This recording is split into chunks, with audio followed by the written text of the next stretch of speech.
ना option CRE वाले के अंदर था और ना ऑप्शन आपके पास नोट सेट 8 के अंदर है। जी आप पहली बार पेपर दे रहे हो, जी आप 5वीं बार दे रहे हो, जी 7वीं बार दे रहे हो, मैं आप सारे बच्चों को एक ही बात बोलूंगा, अगर आपको नोट सेट 8 के अंदर सिलेक्शन लेना है, बहुत सारे क्वेश्चन ऐसे आते हैं एनक्लेक्स मिक्स के, उसके अंदर सिंपल चीजें पूछी रहती है, पर आपने देखा होगा कि 50% पेपर हमेशा बेसिक से आता है। हेलो एवरीवन, कैसे हो आप सब लोग? आई थिंक सो आप अच्छे होंगे, और नहीं भी अच्छे तो ये वीडियो देखने के बाद में जरूर अच्छे हो जाएंगे। तो नोट सेट 8 की नोटिफिकेशन आप सारे लोगों के सामने आ चुकी है, और जब से नोटिफिकेशन आई है मेरे पास में बहुत सारे लोगों के मैसेज आ रहे हैं कि सर कैसे हम नोट सेट 8 को क्रैक कर सकते हैं, फिर क्या स्ट्रेटेजी बनाए, किस तरीके से हम सिलेक्शन ले सकते हैं। तो जिस टाइटल को आप पढ़कर आए हो नोट सेट 8 क्रैक करने के लिए, एक बार ये वीडियो जरूर देख लेना। चाहिए आपका नोट सेट 8 के अंदर सिलेक्शन हो या नहीं हो, लेकिन आपको बहुत ज्यादा इंफॉर्मेशन मिलने वाली इस वीडियो से, ये मेरी गारंटी है। एक बार ये वीडियो देखने के बाद में अगर आपको फायदा नहीं हो तो मेरी कोई भी वीडियो मत देखना। बाकी वीडियो को शुरू करते हैं। सबसे पहले मोस्ट इंपॉर्टेंट बात के ऊपर मैं आता हूं कि नोट सेट 8 के अंदर आप कैसे सिलेक्शन ले सकते हो। बहुत सारे बच्चे हैं जो ऑलरेडी तैयारी कर रहे हैं, ऑलरेडी उन्होंने 3-4 एग्जाम दिए हुए नोट सेट 8 के। उन सारे बच्चों के लिए डायरेक्टली यही बोलूंगा कि कुछ भी ज्यादा डाटा फ्रेश पढ़ने की रिक्वायरमेंट नहीं है।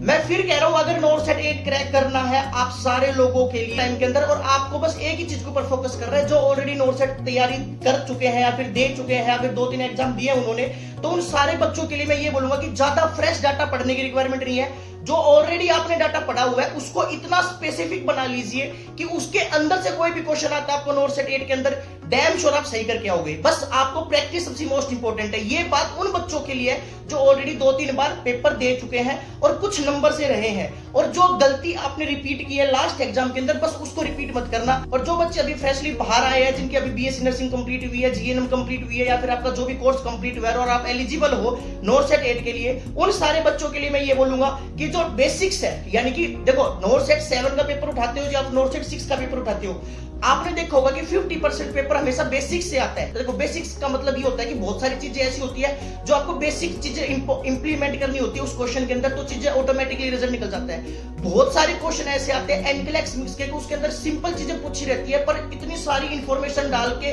और इंग्लिश लैंग्वेज यूज करके कि आपको कंफ्यूज कर दिया जाता है कि यार ये ऐसे नहीं तो ऐसे, और चीजें सिंपल होती है। जैसे सिंपल क्वेश्चन हाइपरकैल्सीमिया का, हाइपरकैलीमिया का, हाइपोकैलीमिया का, ये सिंपल क्वेश्चन होते हैं, लेकिन इसको घुमा फिरा के ऐसे डालते हैं कि जैसे भाई पता नहीं क्या चीज है, पर ऐसा नहीं है। आपको बेसिक्स के ऊपर फोकस करोगे ऑटोमेटिकली ही आपका आंसर निकल जाएगा। जैसे मेटाबॉलिक एसिडोसिस, मेटाबॉलिक एल्कलोसिस, ये जो क्वेश्चंस आते हैं ये सिंपल बेसिक्स क्वेश्चन आते हैं, पर इसको घुमा फिरा किस हिसाब से डाला जाता है। तो आपको ज्यादा कंफ्यूज नहीं होना है, आपको बस इस चीज के ऊपर फोकस रखना है कि क्वेश्चन क्या पूछ रहा है और मैं क्या बता रहा हूं। सारे बच्चों को मैं ये बोलना चाहूंगा कि दिमाग को शांत रखो, एकदम शांत रखो। जितना दिमाग शांत रहेगा उतना ही आपको रिजल्ट ज्यादा मिलेगा। अगर आप ज्यादा दिमाग को लेके इतना ज्यादा हैवी हो जाओगे या फिर सोचोगे कि यार मुझे क्या करना है, क्या बोलना है, तो डैम श्योर आपकी गलतियां होंगी। तो उस चीज से सारे बच्चों को बचना है। और हाँ, किसी भी बच्चे को मेरे को फिर भी डाउट रहता है, ऐसा लगता है कि मेरे को कॉन्फिडेंस नहीं आ रहा है, मोटिवेशन नहीं है, या फिर कोई भी डाउट है नोट सेट 8 से रिलेटेड या पैटर्न से रिलेटेड, मेरे पास में पंकज है, 999 सर्च मार लेना इंस्टाग्राम के ऊपर, वहां पे मैसेज कर देना,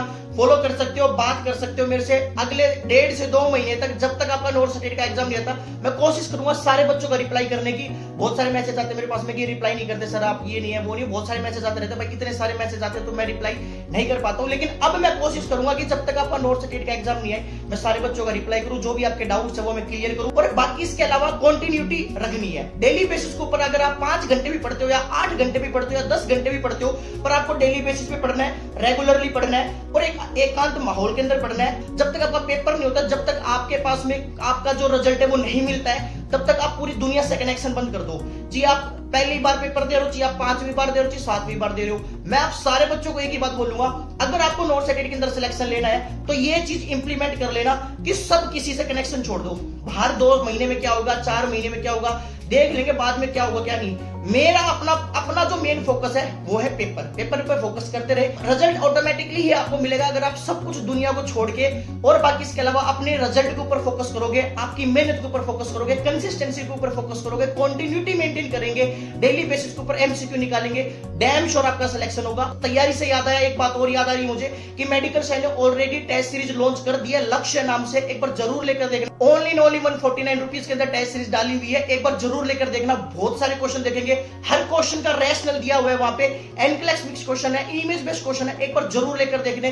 बहुत सारे क्वेश्चन आपको आने वाले टाइम के ऊपर पेपर के अंदर देखने को मिलेंगे, तो ये चीज जरूर देकर देखना। एक बार जरूर टेस्ट सीरीज लेकर देखना मेडिकल साइंस की, बहुत ज्यादा फायदा आपको होने वाला है। बाकी इसके अलावा मोस्ट इंपॉर्टेंट बात बस यही मैं आप सभी लोगों को बोलना चाहूंगा, दैट इज कि बस कॉन्टिन्यूटी मेंटेन रखे, कंसिस्टेंट रहे, अपने ऊपर विश्वास रखे, कंपैरिजन किसी के साथ ना करे कि यार मेरा सिलेक्शन होगा नहीं होगा, कैसे होगा, क्या होगा। जितना देखो आपके पास मेरा बहुत सारी चीजें हैं, टारगेट है, पीआर है, एनक्लेक्स है, मोसबी है, लिपिन कोड है, ये ऐसी बुक्स है जो कोई ये बोलते जैसे मेरा सिलेक्शन हो गया तो मैं बोलूंगा भाई लिपिन कोड इंपॉर्टेंट है, कोई दूसरे ने मोसबी पढ़कर गया तो बोलेगा कि मोसबी इंपॉर्टेंट है।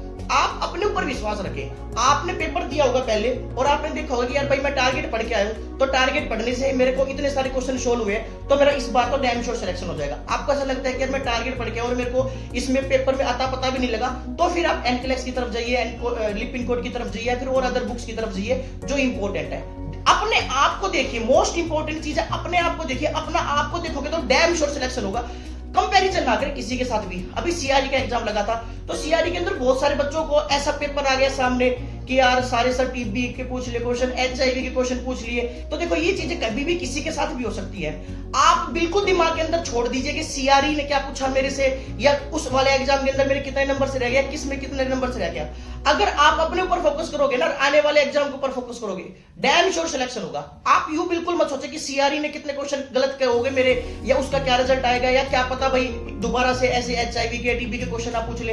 अगर पूछ भी ले जाएंगे तो भी ऑप्शन आपके पास में कुछ भी नहीं है। ना ऑप्शन सीआरई वाले के अंदर था और ना ऑप्शन आपके पास नॉर्सेट 8 के अंदर है। आपके पास ऑप्शन है कि जो मेरे पास में डाटा है मैं उस डाटा को पढूं, जो मेरे पास में क्वेश्चन इंपॉर्टेंट लगते हैं मुझे वो करने, वो जरूरी है। और बाकी इसके अलावा आने वाले टाइम में जरूर, और बाकी इसके अलावा मेहनत आपके हाथ में है, कंसिस्टेंसी आपके हाथ में, बस यही चीज है। और ऊपर वाले पे विश्वास रखे, ईमानदारी से मेहनत करे, किसी को भी कंपैरिजन ना करे। कौन आपके बारे में क्या बोलते हैं, आपके रिलेटिव क्या बोलते हैं, आपके दोस्त क्या बोलते हैं, कभी ना सोचे, क्योंकि इनके सोचने से ना आज तक कुछ फायदा हुआ है और ना होगा। तो बस मैं तो यही सारे लोगों को बोलूंगा, अगर ईमानदारी से मेहनत करोगे तो ऊपर वाला भी साथ देगा। और हाँ, नॉर्सेट 6, नॉर्सेट 7 और नॉर्सेट 4, नॉर्सेट 3 जितनी भी पीडीएफ डाउनलोड करनी है आपको, अगर चाहिए मेमोरी बेस्ड क्वेश्चन की तैयारी करने के लिए, तो टेलीग्राम का मैं लिंक दे दूंगा ग्रुप के अंदर, या फिर टारगेट डेली सर्च मार लेना टेलीग्राम के अंदर, उसकी सारी पीडीएफ मैंने डाली हुई है। टारगेट हाई की पीडीएफ डली हुई है, पीआर यादव की डली हुई है, एनक्लेक्स की डली हुई है, सारी पीडीएफ वहां से आपको मिल जाएंगी।